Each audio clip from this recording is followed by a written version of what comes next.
vous croyez quoi? On ne peut pas faire la Loire à vélo sans faire un petit peu de ravitaillement, c'est normal.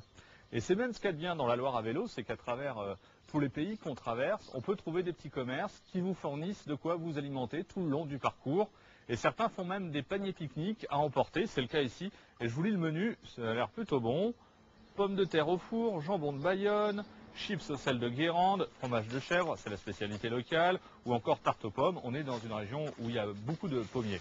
Et puis, on peut faire la Loire à vélo sans perdre un gramme, et ça, je vous l'assure. Waouh, ah bah c'est vrai, c'est pratique. Et voilà, arrivé sur la première île, sans problème, hein, c'est pas trop difficile. Ce qui est intéressant en fait, c'est que comme il y a des bancs de sable un peu partout dans la Loire, l'hélice escamotable qui est derrière permet de surmonter tous ces îlots, d'aller là où il y a très peu d'eau, et tout ça sans moteur, donc sans bruit. On est bien loin des pédalos. Ces aquacycles passent là où les bateaux ne se risquent même pas.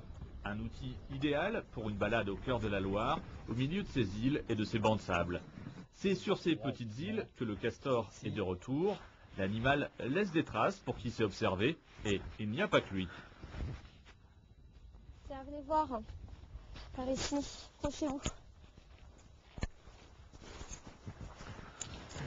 Alors comme vous pouvez voir, la Loire brasse tout un tas de petits éléments qui ne sont pas du tout des cailloux.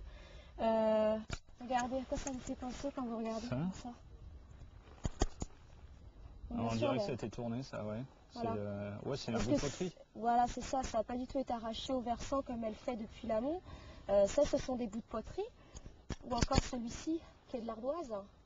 Ça, je reconnais, oui. Voilà, la fameuse ardoise de Trélazé, qui était donc embarquée sur les bateaux, les embarcations de Loire depuis Trélazé.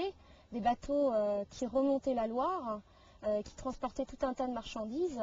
Donc entre autres des poteries, mais aussi la pierre de tuffeau, le vin et tout ce qui était céréales.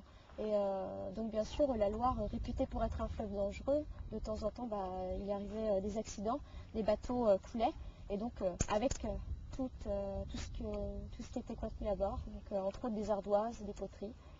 L'homme aussi, au cours du temps, a marqué le fleuve de son empreinte. Alors ça, c'est de la construction d'utilité publique. En fait, il s'agit juste de pissotières. Mais en 1872, la commune en a construit 5 comme celle-là, parce qu'il y avait 5 bars et chacun voulait le sien. Et puis même monsieur le curé a voulu la sienne. Il y a eu 6 pissotières à une époque à Bray-et-Mont, d'où le surnom donné par les communes voisines, Bray-et-Mont les pissotières. En 1936, pour des raisons d'insalubrité, elles ont été démontées, c'est-à-dire qu'on a enlevé la partie métallique qui protégeait du regard. Et aujourd'hui encore, elles sont conservées précieusement. Alors cette fois, pourquoi? Eh bien, vous allez le lire sur la plaque. Monument du patrimoine communal. Et oui, c'est ça aussi le petit patrimoine.